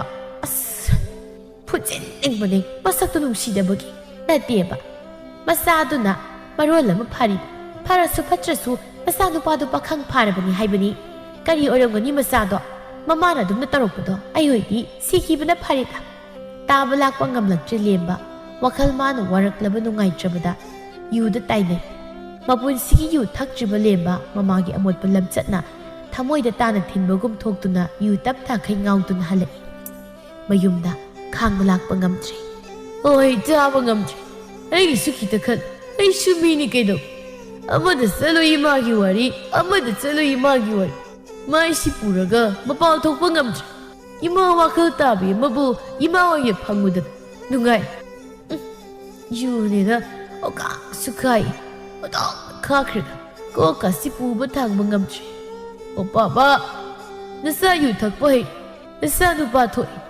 ꯄꯥꯕꯅ ꯍꯥꯏꯗꯥꯏ ꯅꯨꯄꯥ ꯍꯥꯏꯗꯨꯗꯤ ꯌꯨ ꯊꯛꯂꯒ ꯅꯨꯄꯥ ꯊꯣꯛꯑꯦ ꯍꯥꯏꯗꯅ ꯏꯃꯥꯗꯣ ꯅꯨꯡꯗꯤ ꯅꯨꯡꯁꯤꯕꯅꯤꯀꯣ ꯏꯄꯥꯇꯣꯟꯒꯤ ꯑꯣꯏꯈ꯭ꯔꯕ ꯏꯃꯥ ꯅꯪꯕꯨ ꯅꯨꯡꯉꯥꯏꯔꯤꯕ꯭ꯔꯣ ꯅꯆꯥꯗꯤ ꯍꯥꯏꯔꯔꯣꯏ ꯕꯥꯕꯥ ꯑꯣ ꯕꯥꯕꯥ ꯀꯔꯤ ꯏꯄꯥꯒꯤ ꯂꯦꯝꯕ ꯅꯪꯅ ꯇꯧꯔꯤꯕꯁꯦ ꯏꯆꯥꯁꯨ ꯑꯁꯤꯒꯨꯝꯕ ꯊꯕꯛꯁꯤ ꯇꯧꯔꯕ꯭ꯔꯥ ꯅꯄꯥ ꯑꯩꯒꯤ ꯑꯋꯥꯕꯗ ꯍꯦꯟꯅ ꯑꯗꯨꯝ ꯏꯆꯥꯅ ꯋꯥꯕ ꯍꯥꯞꯂꯕ꯭ꯔꯥ ꯏꯃꯥ ꯕꯥꯕꯥ ꯅꯣꯏ ꯈꯛ ꯊꯛꯄ ꯌꯥꯕ꯭ꯔꯥ ꯑꯩꯁꯨ ꯅꯣꯏꯅꯤꯒꯤ ꯅꯆꯥꯅꯤ ꯑꯩꯁꯨ ꯊꯛꯀꯥꯏꯒꯦ ꯏꯃꯥ ꯄꯥꯕꯒꯤ ꯅꯆꯥꯅꯤ ꯍꯥꯏꯕꯗ ꯅꯣꯛꯐꯜꯂꯣꯏ ꯕꯥꯕꯥ ꯉꯁꯤꯗꯤ ꯅꯆꯥꯒꯤ ꯊꯃꯣꯏꯁꯤ ꯈꯥꯡꯕ ꯉꯝꯗꯦ ꯏꯃꯥꯗꯣ ꯃꯆꯥ ꯑꯩꯅ ꯀꯌꯥꯗ ꯅꯨꯡꯁꯤꯕ ꯑꯗꯨꯒ ꯑꯩ ꯌꯥꯝ ꯄꯦꯟꯗꯦ ꯉꯁꯤꯗꯤ ꯕꯥꯕꯥ ꯅꯆꯥ ꯍꯤꯡꯅꯤꯡꯗ꯭ꯔꯦ ꯃꯤꯌꯥꯝꯒꯤ ꯃꯤꯅꯣꯛ ꯃꯩꯁꯥꯁꯦ ꯑꯩ ꯇꯥꯕ ꯉꯝꯗ꯭ꯔꯦ ꯑꯩꯒꯤ ꯑꯋꯥꯕ ꯄꯣꯊꯥꯐꯝꯁꯦ ꯁꯤ ꯅꯠꯇꯅ ꯂꯩꯇꯦ ꯏꯄꯥꯒꯤꯕꯨ ꯏꯄꯥ ꯑꯃꯨꯛ ꯍꯟꯅ ꯌꯨ ꯊꯛꯂꯔꯣꯏ ꯏꯆꯥꯒꯤꯗꯃꯛ ꯅꯪꯒꯤ ꯄꯥꯕ ꯂꯩꯔꯤꯕꯁꯤꯗꯤ ꯑꯁꯨꯛ ꯐꯈ꯭ꯔꯕ ꯏꯆꯥꯁꯦ ꯅꯃꯥ ꯅꯄꯥ ꯑꯩꯈꯣꯏꯅ ꯃꯊꯣꯡ ꯆꯥꯗꯕ ꯌꯨꯗ ꯉꯥꯎꯕ ꯑꯣꯏꯔꯨꯕꯅ ꯍꯦꯛ ꯃꯥꯡꯍꯟꯗꯣꯔꯦꯗꯀꯣ ꯂꯥꯛꯑꯣ ꯅꯪꯒꯤ ꯄꯥꯕꯅ ꯆꯥꯛ ꯂꯣꯏ ꯆꯥꯛ ꯆꯥꯎꯔꯁꯤ ꯃꯅꯤꯡ ꯇꯝꯈ꯭ꯔꯕꯤ ꯅꯃꯥꯒꯤꯗꯃꯛ ꯏꯆꯥꯅ ꯋꯥꯐꯝ ꯊꯣꯛꯄ꯭ꯔꯣ ꯃꯥꯗꯤ ꯑꯩꯈꯣꯏꯒꯤ ꯏꯐꯝꯗ ꯂꯝꯂꯥꯟꯕꯤ ꯑꯣꯏꯈ꯭ꯔꯕꯅꯤ ꯅꯃꯥꯗꯣ ꯑꯩꯈꯣꯏꯕꯨ ꯅꯨꯡꯁꯤꯕ ꯈꯪꯗ ꯆꯠꯈ꯭ꯔꯕꯅꯤꯅꯦ ꯕꯥꯕꯥ ꯃꯨꯊꯤ ꯁꯦꯜ ꯌꯥꯝꯅ ꯄꯥꯏꯕꯒ ꯃꯥꯜꯂꯤ ꯑꯗꯨꯒ ꯃꯥꯗꯤ ꯂꯥꯏꯔꯕꯗ ꯈꯝ ꯊꯦꯡꯕ ꯅꯨꯄꯥ ꯑꯃ ꯑꯣꯏꯔꯝꯃꯤ ꯂꯥꯡꯂꯦꯟꯒꯤ ꯁꯦꯜ ꯄꯤꯅꯕ ꯍꯣꯠꯅꯕꯗ ꯃꯤꯌꯥꯝꯗꯒꯤ ꯁꯦꯜꯁꯨ ꯃꯁꯤꯡ ꯊꯤꯕ ꯉꯝꯗꯈꯩ ꯄꯨꯗꯨꯅ ꯂꯩꯔꯝꯃꯤ ꯆꯔꯥ ꯑꯅꯤꯔꯛ ꯐꯥꯎꯕ ꯆꯥꯅꯤꯡꯉꯥই ꯂꯩꯇꯦ ꯃꯃꯥꯏ ꯅꯥꯅꯤꯡꯕꯤ ꯂꯥꯡꯂꯦꯟ ꯑꯉꯥꯎꯕꯤ ꯑꯃꯒꯨꯝ ꯃꯍꯥꯛ ꯑꯣꯏꯔꯦ ꯁꯦꯒꯥꯏꯔꯕ ꯐꯤꯖꯦꯠꯅ ꯂꯩꯇꯦꯡꯗꯨꯅ ꯅꯨꯡꯉꯥꯏꯕ ꯄꯥꯝꯂꯨꯕ ꯃꯆꯥ ꯃꯋꯥ ꯂꯩꯔꯕꯤ ꯃꯥꯅ ꯅꯨꯄꯥ ꯄꯥꯝꯕ ꯍꯦꯟꯗꯨꯅ ꯑꯋꯥꯐꯝꯗ ꯇꯥꯔꯤꯗꯨ ꯃꯨꯊꯤ ꯂꯥꯡꯂꯦꯟꯕꯨ ꯂꯧꯕ ꯌꯥꯅꯕꯒꯤ ꯅꯨꯡꯁꯤꯕ ꯁꯥꯕꯅꯤ ꯃꯈꯨꯠ ꯆꯜꯂꯕ ꯃꯇꯨꯡꯗꯗꯤ ꯂꯣꯏꯔꯦ ꯑꯃꯨꯛꯇꯣꯏꯕ ꯂꯥꯡꯂꯦꯟ ꯃꯆꯥ ꯃꯥꯕꯨ ꯎꯅꯤꯡꯕꯒꯤꯗꯃꯛ ꯃꯄꯨꯔꯣꯏꯕ ꯊꯝꯕꯧꯒꯤ ꯃꯅꯥꯛꯇ ꯂꯥꯛꯏ ꯂꯨꯅ ꯇꯨꯃꯤꯟꯅ ꯌꯦꯡꯖꯔꯤ ꯂꯦꯝꯕꯅ ꯌꯨ ꯉꯥꯎꯗꯨꯅ ꯊꯣꯡꯒꯥꯜ ꯑꯗꯨꯗ ꯐꯝꯗꯨꯅ ꯂꯥꯎꯔꯤꯕꯗꯨ ꯑꯁꯤꯒꯨꯝꯕ ꯐꯤꯕꯝ ꯑꯁꯤ ꯃꯃꯥ ꯃꯥꯅ ꯑꯣꯏꯍꯟꯕꯅꯤ ꯅꯣꯏ ꯂꯣꯏ ꯄꯥꯜꯂꯨꯍꯦ ꯑꯩꯈꯣꯏ ꯏꯃꯨꯡꯁꯦ ꯊꯛꯅꯤꯡꯉꯤ ꯊꯛꯅꯤ ꯉꯥꯎꯅꯤꯡꯉꯤ ꯉꯥꯎꯅꯤ ꯅꯣꯏ ꯁꯦꯜ ꯑꯩ ꯀꯩꯁꯨ ꯍꯥꯜꯂꯨꯏ ꯑꯩꯁꯤ ꯅꯨꯄꯥꯅꯤ ꯀꯩ ꯊꯛꯀꯥꯏ ꯉꯥꯎꯈꯥꯏꯒꯦ ꯏꯃꯥꯁꯨ ꯃꯤꯒꯤ ꯅꯨꯄꯤ ꯑꯇꯣꯝꯕꯤ ꯑꯣꯏꯈ꯭ꯔꯦ ꯃꯆꯥ ꯑꯩ ꯍꯨꯟꯗꯣꯛꯇꯨꯅ ꯆꯠꯈ꯭ꯔꯦ ꯐꯠꯇꯦꯀꯣ ꯏꯃꯥ ꯅꯪ ꯄꯦꯜꯂꯨꯀꯣ ꯏꯃꯥ ꯅꯆꯥꯒꯤ ꯐꯤꯕꯝꯁꯤ ꯎꯔꯒ ꯍꯩꯃ ꯑꯝꯇ ꯌꯥꯎꯗ꯭ꯔꯤꯅꯦ ꯇꯧꯔꯤꯁꯦ ꯑꯁ ꯍꯦꯛꯇ ꯂꯦꯛꯊꯣꯛꯑꯒꯦ ꯅꯨꯡꯉꯥꯏꯅꯦ ꯌꯨ ꯉꯥꯎꯕꯁꯦ ꯁꯤꯅ ꯑꯣꯏꯔꯦꯀꯣ ꯑꯩꯈꯣꯏ ꯏꯃꯥꯒ ꯄꯥꯕꯒꯅ ꯌꯨ ꯍꯦꯛ ꯊꯛꯑꯒ ꯂꯥꯎꯔꯤꯁꯦ ꯑꯗꯨꯒ ꯃꯣꯏꯅ ꯈꯠꯅꯔꯤꯁꯦ ꯌꯨ ꯊꯛꯑꯗꯤ ꯃꯤ ꯈꯠꯅꯕꯁꯤ ꯅꯨꯡꯉꯥꯏ ꯏꯁꯥꯒꯁꯦ ꯌꯥꯝ ꯀꯟꯒꯨꯝꯅꯤꯡ ꯃꯤ ꯆꯥꯝꯃꯒꯁꯤ ꯀꯩꯁꯨ ꯂꯩꯇꯅ ꯐꯨꯕ ꯉꯝꯗꯧ ꯃꯥꯜꯂꯤ ꯇꯧꯕꯇꯕꯨ ꯏꯁꯥꯁꯦ ꯈꯤꯇꯪ ꯍꯥꯏꯕꯩ ꯋꯥꯅꯤ ꯃꯤꯅꯒꯤ ꯏꯜꯂꯗꯤ ꯑꯗꯨꯝ ꯂꯣꯡꯅ ꯍꯥꯏꯊꯔꯦ ꯑꯩ ꯏꯃꯥꯒꯤ ꯏꯕꯨꯡꯉꯣ ꯀꯔꯤꯅꯣ ꯏꯆꯥꯅ ꯇꯧꯔꯝꯂꯤꯕ ꯂꯣꯏꯔꯦꯗꯅ ꯏꯆꯥꯗꯤ ꯅꯪ ꯏꯃꯥꯕꯨ ꯃꯁꯛ ꯈꯪꯗ꯭ꯔꯕ꯭ꯔꯣ ꯏꯃꯥꯅ ꯏꯆꯥꯒꯤ ꯐꯤꯕꯝꯁꯦ ꯑꯁꯨꯝꯅ ꯑꯣꯏꯍꯜꯂꯕ꯭ꯔꯣ ꯇꯟꯖꯥꯗꯨꯗ ꯊꯝꯕꯧ ꯊꯣꯛꯂꯛꯏ ꯃꯆꯥ ꯊꯤꯕ ꯑꯩꯅ ꯉꯁꯥꯏꯗꯒꯤ ꯊꯤꯔꯨꯔꯤ ꯑꯗꯨꯒ ꯃꯥꯅ ꯊꯣꯡꯒꯥꯜꯁꯤꯗ ꯏꯔꯦꯅ ꯐꯝꯂꯒ ꯀꯣꯏꯂꯥꯎ ꯂꯥꯎꯔꯒ ꯂꯩꯔꯝꯃꯤ ꯑꯣ ꯏꯆꯥꯁꯦ ꯑꯁꯨꯝꯅ ꯇꯧꯔꯝꯕ ꯅꯠꯇꯦꯀꯣ ꯍꯅꯨꯊꯪꯗ ꯏꯆꯥꯕꯨ ꯌꯨ ꯉꯥꯎꯕ ꯁꯦꯟꯅ ꯂꯩꯔꯦ ꯄꯥꯒꯤꯂꯦꯝꯕ ꯂꯥꯛꯑꯣ ꯃꯤꯅ ꯎꯔꯒ ꯐꯖꯗꯦ ꯏꯃꯨꯡ ꯆꯪꯁꯤ ꯂꯥꯛꯑꯣ ꯂꯥꯛꯑꯣ ꯅꯪꯅ ꯊꯛꯀꯦ ꯉꯥꯎꯒꯦꯁꯨ ꯏꯃꯨꯡꯗ ꯉꯥꯎ ꯊꯛꯎ ꯏꯄꯥ ꯏꯆꯥꯒꯤ ꯂꯩꯒꯦ ꯁꯤ ꯏꯆꯥꯁꯦ ꯑꯁꯨꯝꯅ ꯇꯧꯔꯝꯕ ꯅꯠꯇꯦꯀꯣ ꯅꯄꯥ ꯅꯃꯥ ꯑꯩꯈꯣꯏꯅ ꯋꯥꯈꯜ ꯇꯥꯗꯕ ꯑꯃ ꯑꯣꯏꯔꯨꯕꯅ ꯏꯆꯥꯅ ꯑꯁꯨꯝꯅ ꯂꯩꯕꯅꯤꯀꯣ ꯕꯥꯕꯥ ꯁ꯭ꯋꯥꯏꯗ ꯑꯉꯥꯎꯕꯤ ꯑꯃ ꯂꯦꯞ ꯂꯩ ꯑꯩꯒꯤ ꯃꯤꯡꯀꯁꯨ ꯈꯪꯕ꯭ꯔꯥ ꯅꯨꯡꯉꯥꯏꯔꯦ ꯁꯤꯃꯨꯛ ꯅꯨꯡꯉꯥꯏꯕ ꯂꯩꯇꯦ ꯄꯨꯟꯁꯤꯒꯤ ꯅꯨꯡꯉꯥꯏꯕ ꯍꯥꯏꯕꯁꯤ ꯁꯤ ꯑꯣꯏꯔ ꯃꯥꯜꯂꯦ ꯊꯝꯕꯧꯅ ꯃꯆꯥꯕꯨ ꯄꯨꯁꯤꯟꯗꯨꯅ ꯆꯪꯈꯤ ꯈꯪꯂꯤꯕꯅꯤ ꯎꯔꯤꯕꯅꯤ ꯂꯣꯏꯅꯕꯤꯅ ꯂꯦꯞꯂꯤꯕꯗꯣ ꯌꯦꯡꯂꯔꯣꯏ ꯍꯥꯏꯅ ꯑꯗꯨꯛ ꯌꯦꯡꯂꯝꯗꯅ ꯆꯪꯈꯤꯕꯅꯤ ꯅꯃꯥ ꯑꯣꯏꯕꯤ ꯑꯩꯁꯦ ꯃꯁꯛ ꯈꯪꯗ꯭ꯔꯕ ꯑꯣꯏꯔꯦ ꯃꯄꯥ ꯃꯆꯥꯁꯦ ꯆꯪꯈ꯭ꯔꯦꯀꯣ ꯑꯩꯗꯤ ꯌꯨꯝꯁꯤꯗ ꯆꯪꯕꯒꯤ ꯊꯧꯅꯥ ꯂꯩꯇꯦ ꯏꯃꯥꯒꯤ ꯂꯦꯝꯕ ꯏꯆꯥꯒꯤ ꯄꯨꯟꯁꯤꯁꯦ ꯅꯃꯈꯥꯡꯗ ꯅꯃꯥ ꯋꯥꯈꯜ ꯌꯥꯎꯗꯕꯤꯗ ꯍꯦꯛ ꯃꯥꯡꯍꯜꯂꯤꯗꯀꯣ ꯑꯩꯒꯨꯝꯕ ꯃꯃꯥ ꯑꯣꯏꯕꯤ ꯀꯌꯥ ꯂꯩꯔꯕꯗꯤ ꯑꯐꯕ ꯃꯆꯥ ꯄꯨꯊꯣꯛꯄ ꯉꯝꯂꯣꯏꯀꯣ ꯑꯗꯨꯅ ꯅꯨꯄꯤ ꯑꯣꯏꯕꯤꯆꯥ ꯑꯩꯒꯤ ꯏꯇꯧ ꯇꯧꯒꯦ ꯈꯟꯒꯅꯨ ꯅꯆꯥ ꯑꯗꯨꯕꯨ ꯆꯦꯛꯁꯤꯟꯅ ꯀꯩꯗ ꯁꯣꯏꯈꯤꯒꯗꯒꯦ ꯌꯦꯡꯁꯤꯟꯕꯤꯌꯨꯀꯣ ꯏꯄꯨꯔꯣꯏꯕ ꯏꯆꯥ ꯂꯩꯔꯕꯤ ꯑꯩꯅ ꯀꯥ ꯍꯦꯟꯅ ꯀꯦꯅꯤꯡꯂꯨꯕ ꯏꯊꯛ ꯏꯔꯥꯡꯗ ꯉꯥꯎꯔꯨꯕ ꯃꯧ ꯑꯃ ꯑꯣꯏꯕꯒꯤ ꯏꯊꯧ ꯇꯧꯔꯨꯗꯕꯅ ꯉꯁꯤ ꯑꯁꯨꯝꯅ ꯑꯣꯏꯔꯤꯕꯅꯦ ꯏꯃꯥꯒꯤ ꯂꯦꯝꯕ ꯅꯃꯥꯒꯤ ꯋꯥꯈꯜꯗ ꯉꯧꯆꯠꯅꯔꯕꯣꯏ ꯏꯆꯥꯗꯤ ꯑꯩꯗꯤ ꯃꯃꯥ ꯑꯣꯏꯕꯗ ꯃꯇꯤꯛ ꯆꯥꯗꯕꯤꯅꯦ ꯃꯆꯥ ꯁꯦꯝꯈꯤꯗꯤ ꯍꯥꯏꯗ ꯃꯆꯥ ꯃꯥꯡꯍꯟꯕꯤꯅꯦ ꯃꯨꯊꯤꯅ ꯑꯩꯅ ꯉꯁꯥꯏꯗꯒꯤ ꯊꯤꯔꯤ ꯑꯗꯨꯒ ꯅꯪꯅ ꯁꯤꯗ ꯅꯪꯒꯤ ꯅꯨꯄꯥ ꯑꯍꯜꯁꯦ ꯑꯃꯨꯛ ꯄꯥꯝꯃꯩꯔꯣ ꯑꯩꯅ ꯆꯦꯡ ꯂꯩꯇꯦ ꯆꯦꯡ ꯋꯥꯜꯂꯨꯁꯨ ꯍꯥꯏꯕ ꯅꯠꯇ꯭ꯔꯣ ꯆꯦꯡ ꯋꯥꯟꯕ ꯆꯠꯈꯤꯕ ꯃꯥꯅ ꯁꯣꯏ ꯑꯩꯁꯤ ꯅꯪ ꯊꯦꯡꯅꯔꯨꯕꯗꯒꯤ ꯄꯨꯟꯁꯤꯁꯤ ꯃꯥꯡꯂꯕꯅꯤ ꯈꯪꯉꯕ ꯀꯗꯥꯏ ꯆꯠꯈ꯭ꯔꯦ ꯆꯩꯗꯣ ꯀꯟꯒꯦ ꯅꯨꯄꯥ ꯑꯍꯜꯒꯤ ꯃꯅꯥꯛꯇ ꯆꯠꯅꯤꯡꯉꯁꯨ ꯅꯪꯅ ꯑꯩꯉꯣꯟꯗꯒꯤ ꯂꯧꯈꯤꯕ ꯁꯦꯜꯁꯤꯡꯗꯣ ꯁꯤꯡꯉꯝꯈꯣ ꯑꯩ ꯅꯪꯅꯦ ꯃꯗꯨ ꯁꯤꯡꯉꯝꯗꯅ ꯆꯠꯄ ꯌꯥꯔꯣꯏ ꯍꯥꯏꯔꯤꯕꯁꯤꯅꯦ ꯅꯁꯛꯅꯤꯅ ꯀꯤꯗ꯭ꯔꯗꯤ ꯀꯤꯗꯨꯝ ꯀꯤꯅꯦ ꯑꯌꯣ ꯏꯃꯥ ꯀꯩꯅꯣ ꯁꯦꯜ ꯌꯥꯎꯗꯦ ꯑꯩꯕꯨ ꯀꯗꯥꯏꯗꯒꯤ ꯆꯦꯡ ꯋꯥꯜꯂꯁꯨ ꯍꯥꯏꯔꯤꯕꯅꯣ